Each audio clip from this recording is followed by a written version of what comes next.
Jadi dalam masalah mudharabah ini terkadang pihak pengelola perusahaan asuransi ini bisa sebagai sohibul mal dan juga bisa sebagai mudharib.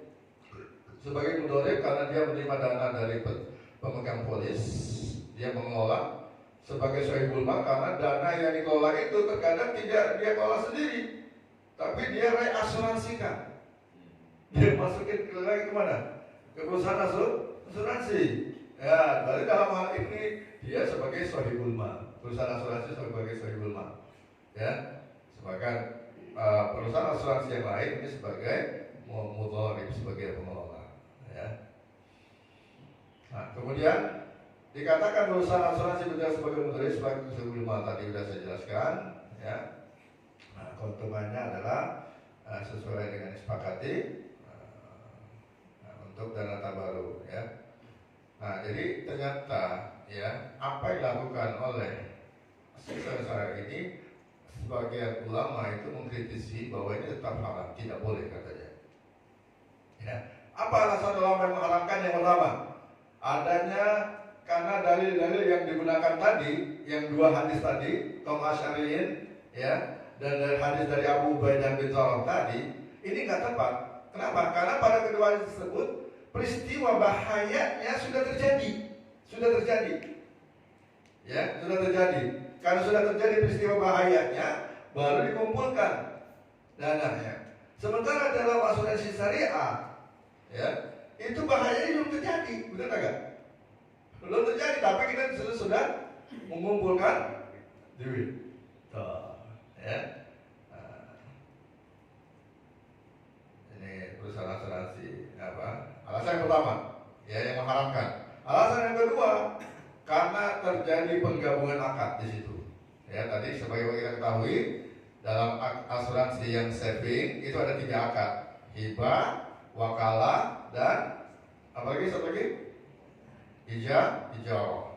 Sedangkan akad untuk non saving ada 2, yaitu hibah dan ijarah. Dua-duanya digabungkan akadnya. Maka sesuai dengan hadis yang sudah kita pelajari, bahwasannya Rasulullah melarang ketika menggabungkan 2 akad dalam 1 akad. Nah, Rasulullah SAW amsab qaftaini fi sabqah wahidah. Nah, ini ya. Kemudian pada asuransi syariah tanpa saving terjadi penggabungan, ya, akad hibah dengan akad ijarah, ya. Nah, ini baik. Lalu alasan yang ketiga, kenapa ulama mengharamkan? Yaitu karena tidak sesuai dengan akad dhaman atau jaminan pertanggungan dalam Islam. Akad dhaman adalah akad tabarruk. Dhaman itu ketika ada seseorang yang mau menjamin atau menanggung seseorang, ya, itu dasarnya dia tabarruk, ingin membuat kebajikan, ya. Dan ada 3 pihak yang terlibat dalam akad dhaman itu, pertanggungan, yaitu dominnya sendiri yang menanggung, kemudian yang kedua yang ditanggung, dan yang ketiga yang menerima tanggung atau jaminan. Seperti dalam hadis Abu Qatadah, ketika Abu Qatadah menjamin hutang si mayit, ya, menjamin hutang si mayit, kata Abu Qatadah, ya Rasul, tenang, nih hutang si mayit, aku yang jamin, ya. Maka pada saat itu sesungguhnya ada 3 pihak yang terlibat dalam akad dhaman ini. Yaitu siapa? Yang menjamin, yaitu Abu Qatadah. Kemudian yang dijamin, yaitu mayit, ya kan? Dan yang ketiga siapa? Yang menerima jaminan, yaitu siapa? Yang memberikan hutang kepada si mayit. Ini 3 pihak dalam akad dhaman tersebut. Tapi dalam akad asuransi syariah tidak ada 3 pihak, hanya ada 2 pihak. Yang menjamin siapa? Yang menjamin kita, pemegang polis, ya kan? Terus yang dijamin siapa? Enggak ada. Yang menerima jamin, ya, yang dijamin adalah peserta asuransi yang lain, betul nggak? Yang menerima jaminan siapa? Nggak jelas, ya kan? Nggak jelas. Nah tuh, ya. Nah di situ. Jadi akad dhaman ini adalah kata baru, jadi nggak sesuai. Lalu yang ke alasan yang lainnya adalah kenapa ulama mengharamkan, yaitu keempat, adanya akad hibah atau tabarruk dalam asuransi syariah ini tidak sesuai dengan pengertian hibah itu sendiri. Apa pengertian hibah itu sendiri? Hibah ya pengertian syar'inya itu adalah pemberian kepemilikan tanpa kompensasi atau tanpa penggantian. Tamlik bila iwad, ya, pemindahan, ya, kepemilikan tanpa ada kompensasi. Bapak menghibahkan sesuatu, ada harapan, kalau harapan untuk mendapatkan kembali itu namanya bukan hibah, betul nggak? Ya, kalau nama hibah kita memberikan, ya sudah memberikan, nggak usah mengharapkan timbal balik dari orang yang menerima pemberian kita, gitu. Nah, itu namanya tamlik bila iwad, ya, pemindahan kepemilikan tanpa ada satu syarat atau kompensasi gantian. Nah, sementara dalam asuransi syariah, saya tanya, ketika kita berikan dana hibah, kita berharap nggak dapat dana bantuan itu? Berharap nggak? Berharap kita. Bapak mengisi dana tabaruk, tapi Bapak berharap suatu saat kalau saya kena musibah juga saya dapat tanggungan. Ini bukan tidak mengharap kita, pasti mengharap. Jadi sebenarnya asuransi syariah bukan akad hibah. Dan yang kelima, hibah atau tabaruk yang diberikan setelah asuransi ini, ya, ditambah dengan hibah dari para peserta lainnya, ini haram sebab menarik kembali hibah yang telah diberikan hukumnya haram. Sebagaimana Nabi sallallahu alaihi wasallam, al-aidu fi hibatihi kal-kalbi ya'udu fi qaidihi. Ya, jadi orang yang menarik kembali hibahnya, ya, al-aidu fi hibatihi kal-kalbi ya'udu fi qaidihi. Seperti anjing yang menjilat kembali ludahnya atau liur mutahannya, ya. Yang keenam, kenapa diharamkan asuransi syariah? Karena telah terjadi gharar, ketidaktentuan asuransi dalam asuransi syariah. Sebab peserta nggak tahu dengan jelas apakah betul dalam akad investasi perusahaan asuransi itu bertindak sebagai pengelola ataukah sebagai pengelola sekaligus sebagai pemodal ketika perusahaan melempar dana ke pihak ketiga dan seterusnya. Kita nggak tahu itu, Pak. Ya, peserta asuransi juga tidak tahu dengan jelas kemana perusahaan asuransi itu akan menginvestasikan dana yang ada. Apakah ke bank konvensional atau ke bank syariah, kita nggak tahu. Apakah dia melakukan asuransi, perusahaan asuransi berikutnya juga kita nggak tahu, dan seterusnya. Jadi adanya gharar ini berarti menegaskan keharaman asuransi yang syariah yang ada saat ini. Ini menurut pendapat ulama yang tetap mengharamkan asuransi syariah. Ya. Nah, nanti bagaimana tentang pendapat ulama yang menghalalkan asuransi syariah? Insya Allah kita akan bahas pada pertemuan bulan depan. Ya. Demikian, mohon maaf atas keterlambatan, ya, penjelasan ini. Ya, silakan kalau ada yang masih mau berdiskusi, kita berdiskusi sama-sama. Ada?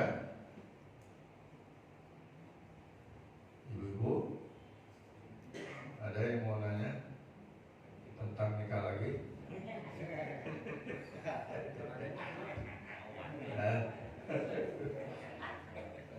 Ada? Baik. Kalau memang sudah ada, kita cukupkan. Mudah-mudahan Allah Subhanahu wa Ta'ala memberikan pemahaman, ya, kepada kita dan kita bisa mempraktekkan dalam hidup kita.